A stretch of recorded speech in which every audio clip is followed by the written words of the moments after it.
ठीक है, तुम लोग का नेक्स्ट टॉपिक है क्या है, अलजेब्रा। ठीक है, अब हम लोग पढ़ेंगे अलजेब्रा के बारे में। ठीक है, तो अलजेब्रा क्या है, एक मैथमेटिक्स का एक और ब्रांच है जिसे हम अलजेब्रा के नाम से जानते हैं। ठीक है, तो क्या है, इसमें ज़्यादातर हम लोग पढ़ेंगे किसके, वेरिएबल्स के बारे में। ठीक है, वेरिएबल्स के बारे में। वेरिएबल्स कहते किसको हैं, जिसका वैल्यू फिक्स्ड नहीं होता है। इसका क्या होता है, value is not fixed, value is not fixed. ठीक है, जिसका वैल्यू फिक्स्ड नहीं होता है। इसमें हम किसका किसका एग्जांपल लेते हैं, x का, y का, z, l, m एटसेट्रा, किसी का भी ले सकते हैं, बहुत सारे होते हैं। इसमें हम अलजेब्रा के वेरिएबल्स में हम इन सब का यूज करते हैं। Variables means something that can very, मतलब जो चेंज हो सके, उसे हम वेरिएबल्स कहते हैं। एक एग्जांपल के थ्रू समझेंगे, जैसे अगर तुम लोग का बुक में एक एक्टिविटी है मैच स्टिक्स से एल बनाने का, दो मैच स्टिक्स से हम क्या बनाएंगे, एल बनाएंगे। तो एक एल बनाने में हमें दो मैच स्टिक्स की जरूरत पड़ती है। ठीक है, इसको अगर हम टेबल बनाएंगे, यहाँ देखेंगे तो एक साइड हम लिखेंगे कि एक एल बनाने में, एल का पैटर्न बनाने में हमें कितने मैच स्टिक्स की जरूरत होती है, दो। ठीक है, दो एल बनाने में हमें कितने मैच स्टिक्स की जरूरत होगी, चार। तीन मैच स्टिक्स बनाने में हमें कितने एल की जरूरत होगी, 6। चार मैच स्टिक्स, चार एल का पैटर्न बनाने में हमें कितने मैच स्टिक की जरूरत होगी, 8। इस तरह में हम देख रहे हैं ये कौन सा पैटर्न फॉलो हो रहा है। इसका फॉर्मूला होगा, रिक्वायर्ड फॉर्मूला जो होगा इसका, वो क्या होगा, 2n का होगा, 2n का। ठीक है, यानी number of match sticks required अगर हम लिखेंगे, number of match sticks, number of match sticks required, number of match sticks required, तो क्या होगा, 2n होगा। n क्या है, यहाँ पर वेरिएबल है, यानी ये वेरी कर रहा है, चेंज करेगा। n जब हम n इक्वल टू 1 होगा, n इक्वल टू 1, तब 2n इक्वल टू क्या हो जाएगा, 2 इंटू 1 इक्वल टू 2।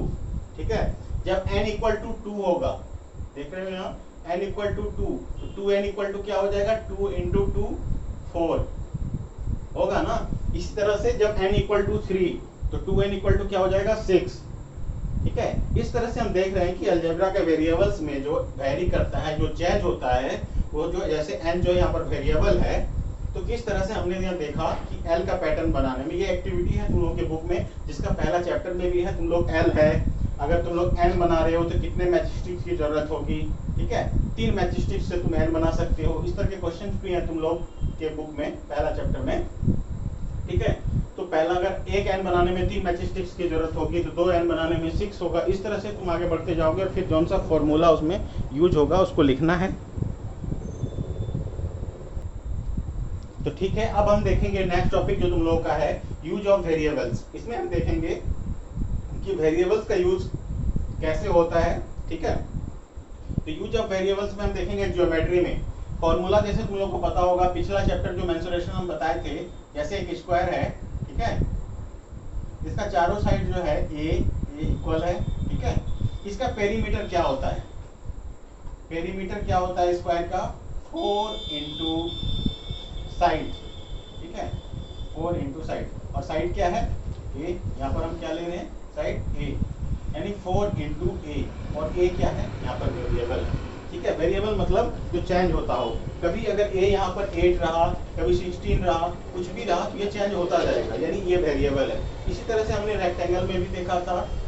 ठीक है, पेरीमीटर ऑफ रेक्टेंगल क्या होता है, इसका पेरीमीटर क्या होता है, रेक्टेंगल का पेरीमीटर होता है 2 इंटू एल प्लस बी। ठीक है, तो ये एल प्लस बी क्या है, एल प्लस बी क्या है, ये वेरिएबल है। ठीक है, ये चेंज होता रहता है एल प्लस बी। जब एल 12 है और ये अगर 6 है, ये कुछ होगा 14 16, इस तरह से कुछ भी होगा, ये चेंज होता रहेगा। तो इस तरह से हमने ज्योमेट्री में क्या देखा, वेरिएबल्स का, कि यूज ऑफ वेरिएबल्स में ज्योमेट्री में अगर हम देख रहे हैं area of perimeter of side, तो क्या होता है 4 इंटू साइड। यहाँ पर जो ए है, साइड को हम ए से डिनोट कर रहे हैं। ठीक है, तो ए क्या है, वेरिएबल है। उसी तरह से एल और बी इसमें रेक्टेंगल में वेरिएबल है। अब हम देखेंगे अर्थमेटिक में। ठीक है, यूज ऑफ अर्थमेटिक। ठीक है, नेक्स्ट टॉपिक तुम लोग का क्या है, यूज ऑफ वेरिएबल्स में ही रूल्स फ्रॉम अर्थमेटिक, मतलब अर्थमेटिक में जो रूल है वेरिएबल्स का उसको हम देखेंगे। सबसे पहले कॉम्यूटेटिविटी, कॉम्यूटेटिविटी ठीक है, ये तुम लोग पढ़ भी चुके हो पहले, होल्स नंबर में भी हम बताए हैं, होल नंबर में भी, ठीक है, होल नंबर्स में भी तुम लोग को बताए हैं commutativity, commutativity of addition, commutativity of addition, ठीक है। इसमें हम देखेंगे क्या था कि जैसे अगर 4 + 3 = 3 + 4, ये होगा कि नहीं बताओ, होगा ना। कॉम्यूटेटिविटी ऑफ एडिशन में से 4 + 3 अगर 7 आया तो 3 + 4 भी तो 7 होगा ना, तो ये इसको सेटिस्फाई कर रहा है, ठीक है। Commutativity of addition of 2 numbers, ठीक है। अब हम नेक्स्ट देखेंगे क्या, commutativity of multiplication of 2 numbers, multiplication, ठीक है, कॉम्यूटेटिविटी ऑफ मल्टीप्लिकेशन, मल्टीप्लिकेशन